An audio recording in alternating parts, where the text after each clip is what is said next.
Do you want to start? Okay. Hare Krishna, good evening, and welcome to our new series of Krishna's beautiful stories. And now we are entering into a different place. Krishna's stories in Vrindavan are very famous and quite well known. And afterward, there are few of his pastimes and stories which are well known, but not all of them. And today onwards, perhaps we'll be taking that journey with Krishna's through his life, that adventure, where perhaps we'll get to hear some lesser known stories of his. Let us dive into this beautiful pastimes, these stories with Krishna, and let us just for a moment completely bring ourselves here. Whatever we're doing, wherever we are, and however we are, just let's bring just our hearts and minds in Krishna's presence and completely open our ears and hearts to going on this beautiful journey with Krishna, wherever he's going, and seeing how he's going to act and how he's going to speak and what he's going to do and how other things are going to happen. And let us prepare our hearts and let's go on this 30-minute beautiful journey with him by chanting the Hare Krishna mantra together. Hare Krishna, Krishna Krishna, Hare Hare, Hare Rama, Rama Rama, Hare Hare. So last time when we discussed in brief Krishna's story in Vrindavan. So now Krishna is 11 years old and he had such a beautiful and thrilling and adventurous and a life full of love and devotion in Vrindavan. And now, I think my video is lagging a bit, but please don't mind that. It's just what I'm speaking which is most important, and the paintings are anyway stationary, so you can enjoy the paintings and the story. So in Vrindavan, the residents of Vrindavan had absolutely no life outside of Krishna. They didn't want to have a life outside of Krishna, actually. They were just so satisfied and so happy just being with Krishna. Just completely, they knew nothing else, and they never knew in their wildest imagination that very soon Krishna may not be with them. And they thought, in case he's not with us, where else will he go? We are his family, where else? And so now Krishna was 11 years old, and as we remember, Kamsa got the news finally from Narada that the predicted 8th son of your sister, who was prophesied by the gods to kill you, is born, and he is Krishna, who lives in Vrindavan with his foster parents. You have to kill him before it's too late. And then Kamsa had hatched a plan of how he'll invite Krishna and Balarama and the cowherd men on the pretext of a festival, of a nice, some fairs and wrestling matches and nice things to see and eat, and he thought these village boys definitely want to see the city and the opulence of Mathura, which was a really prosperous city at that time. And then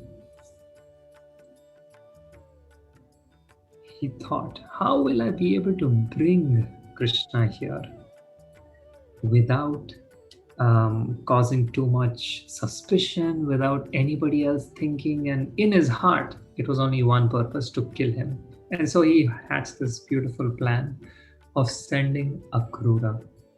And Akrura was Krishna's uncle, who was a dear, dear devotee of Krishna.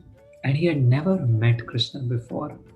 So all the relatives of Krishna, they never met Krishna. They only heard about his um, life and all the excitement and all the adventure. And they used to just hear these stories recited by those who traveled to and from Vrindavan. And sometimes the sages would convey it to them, sometimes someone, some villager somewhere here and there. So all these little snippets of information and news about Krishna reached their ears.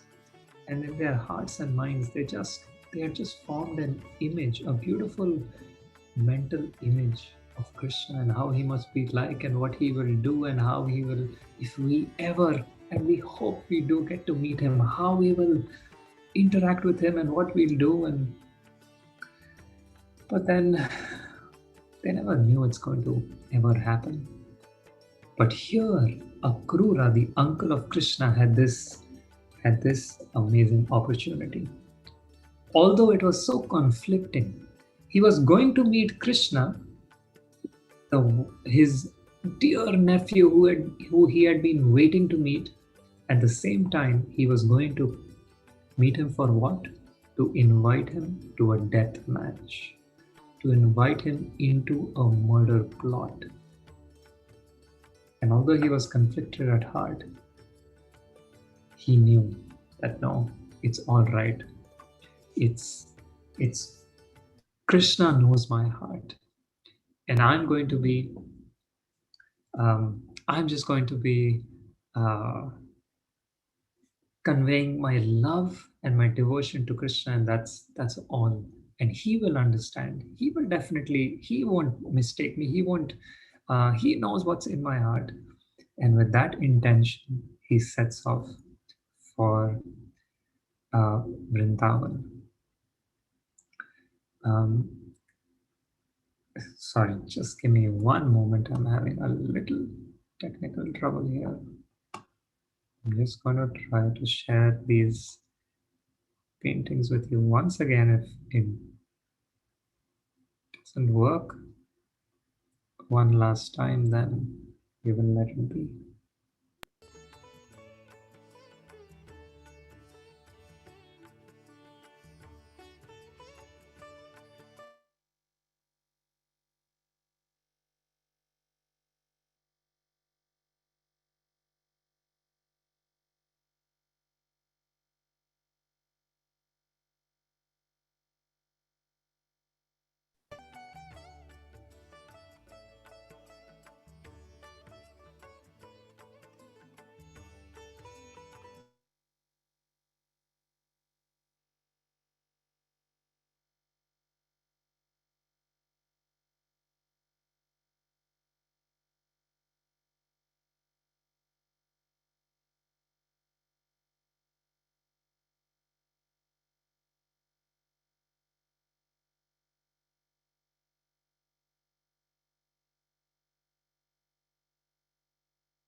Prabhu will be here soon. Hare Krishna.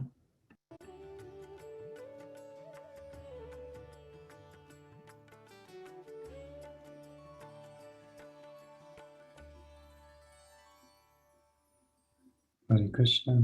Sorry, sorry, I don't know why my computer is acting.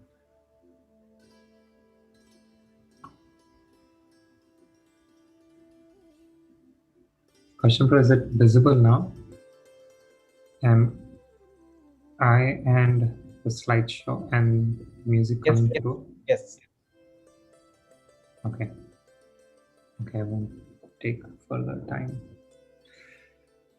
So, Akrura sets off for Vrindavan, and in his heart, he simply wants to see Krishna and meet Krishna. In fact, it is said that Akrura is the ideal example for all of us if we wish to see God someday.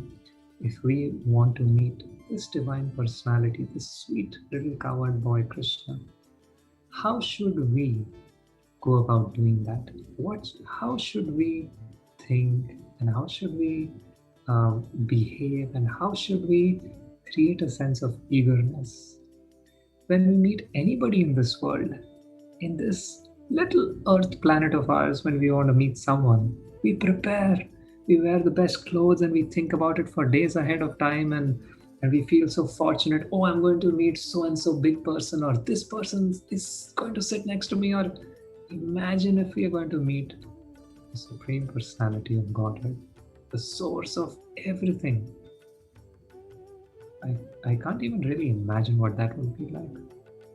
But Akrura shows us how he prepared, and the real preparation is only the preparation of the heart. And so Akrura sets off in the morning from Mathura.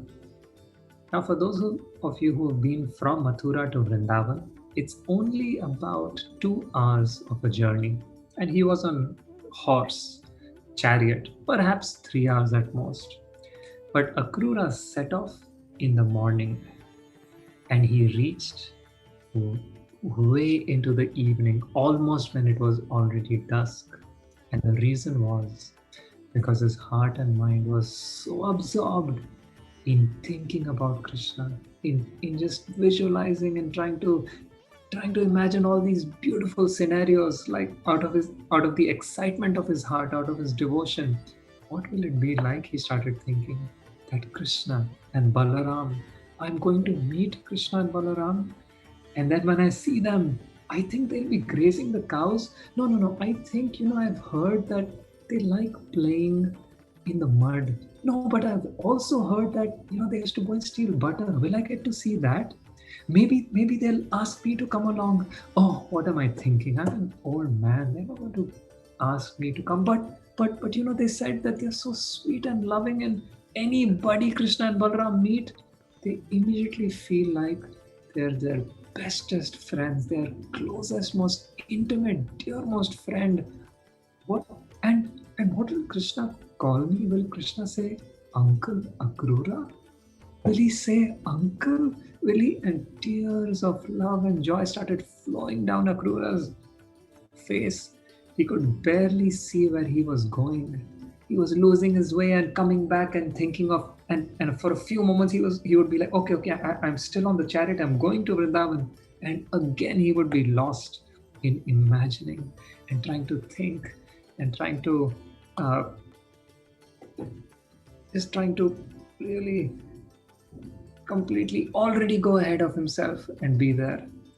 And finally, after some time, when it was around dusk, he reached Vrindavan.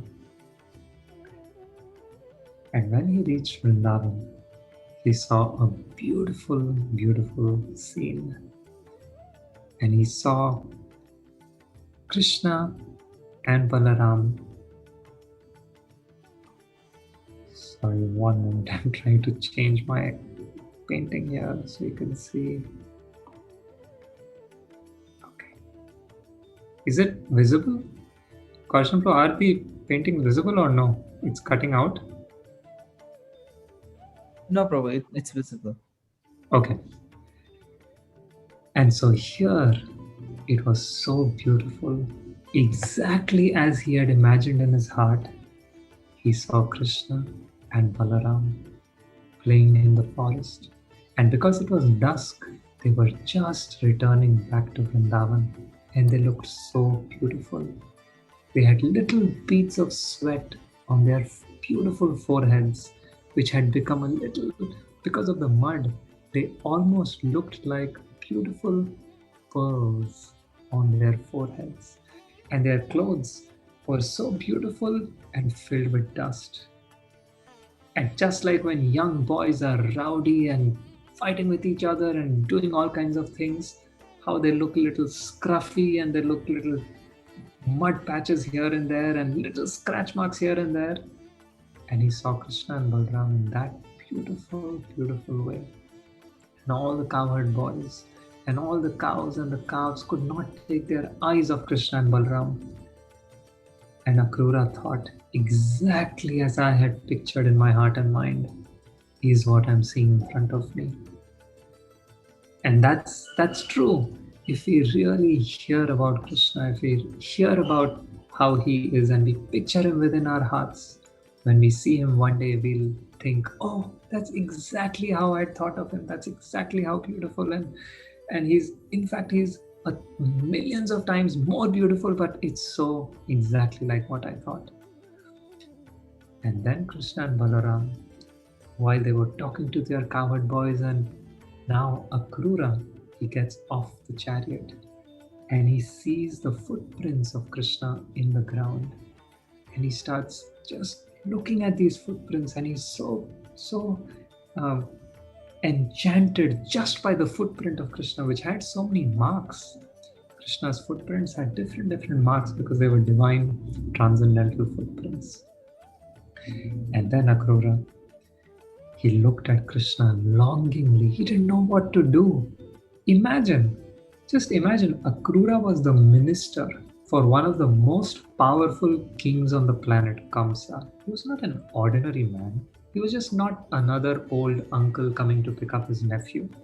He was a powerful minister. He was a warrior. He knew everything. He had so much wealth and power and fame and beauty. And yet here, in his devotion and love for Krishna, he became like a little innocent child. And he gave up all those positions of power and fame and everything just to be there and just to long for Krishna to look at him and talk to him. And in that state, he became actually very beautiful. And he was just standing there like a little innocent boy. And Krishna looked at him. And then he whispered to Balaram something. And then both of them came towards Akrura. And Akrura almost got butterflies in his stomach, imagining what's he going to say, what's he going to do, what is Krishna? And as he's walking through, as he's coming through, Akrura was just looking at him and almost wondering, maybe I should run away. No. I think I should just stay here, or I don't know what I should do. And finally, Krishna and Balaram were in front of him.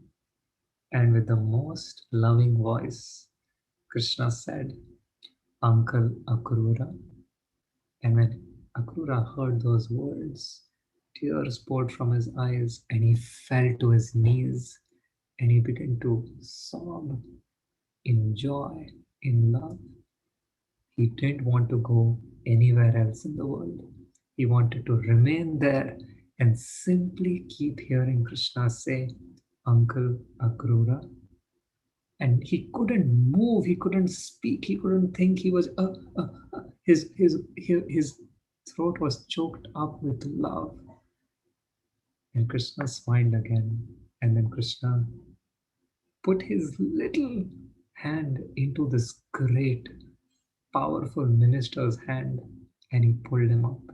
And Akrura could not speak. And Krishna simply dragged him with him and he started walking together. And then Krishna introduced all his friends, all the cows and the calves, and saying, this is my uncle Akrura. And Akrura felt that till today he had received so many awards and so many people had honored him and praised him and he had done so many feats in his life. But the greatest of everything is what he felt today, the pride in his heart. Krishna is introducing me to his friends. He felt like Brahma is introducing me to Shiva. That's how important and great and powerful he felt in that pure, innocent love and devotion. And then Krishna didn't let go of his hand. Instead of Akrura being the elder and Krishna holding his hand, Krishna was the elder, and little tiny boy Akrura in his innocent heart was holding on to Krishna's hand and following him. And then Krishna took him into Vrindavan. And when Akrura saw this beautiful, simple village, Akrura came from Mathura, which was a thriving metropolis city. It had all the opulence you can ever imagine. And he came into this little village of Vrindavan, which was so simple compared to Mathura. And yet, he felt completely at home. He felt, I wish I never have to leave this place ever again, because this place is only about Krishna. This place is only about serving Krishna. And he was there. And as he looked and he saw all these simple villagers who suddenly he realized were staring at him, because he was wearing the opulence of a minister of Mathura. He had so many jewels and a beautiful armor, not a complete warrior armor, but wherever he went, he had some kind of an armor. He had a beautiful sword in a jeweled scabbard hanging by the side, and he had very elegant footwear, and he had so many silken shawls. And his chariot, which was not too far away, was actually a special gift, special crafted gift given by Kamsa to Akrura just for the purpose of bringing Krishna. Remember, Kamsa has always has this very uh, political mind.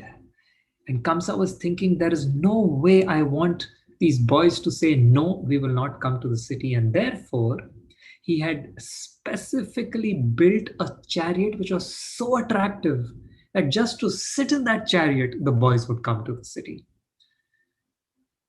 And so all the villagers were seeing this chariot, and then they saw this very powerful, regal man coming in, and Krishna is holding him, and they were confused, but they were not too confused. They had seen very unusual things.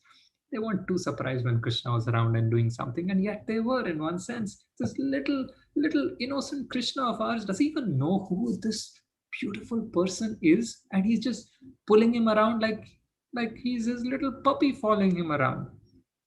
And Krishna was smiling and introducing everyone. This is my uncle Akrura. And finally, Krishna brought him home. And Akrura, for the first time in his life, he actually felt embarrassed.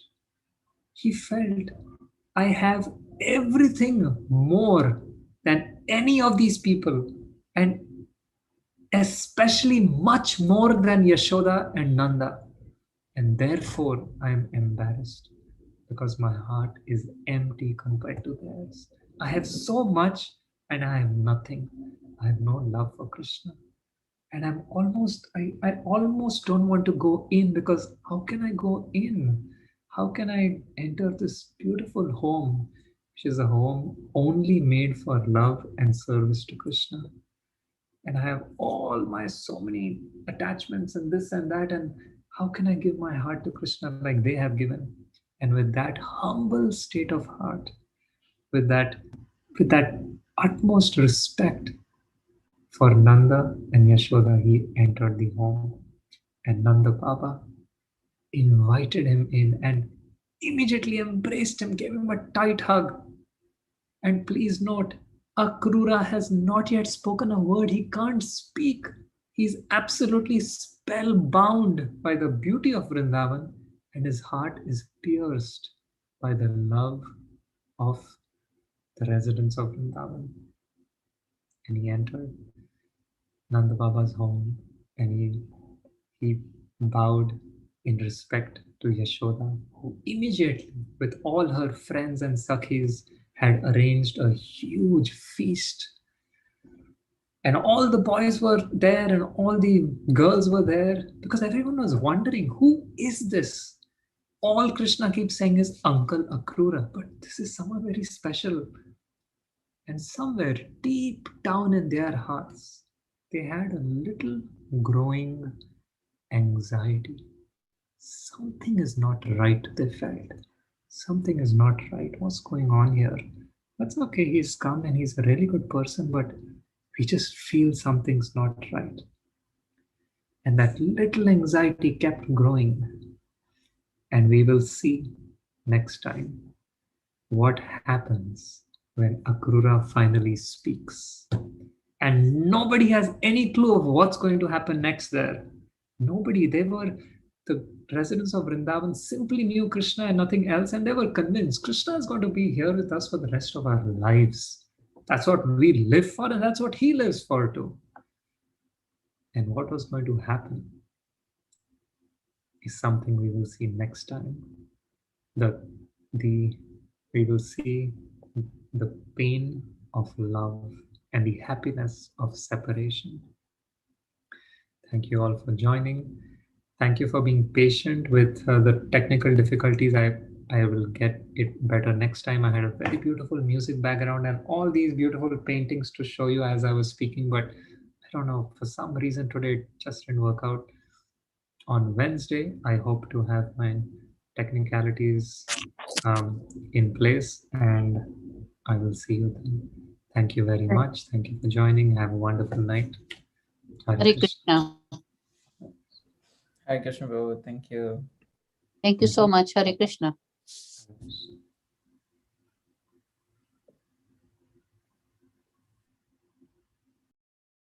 Thank you so much, Hare Krishna. Hare Krishna, Prabhuji. Hare Krishna.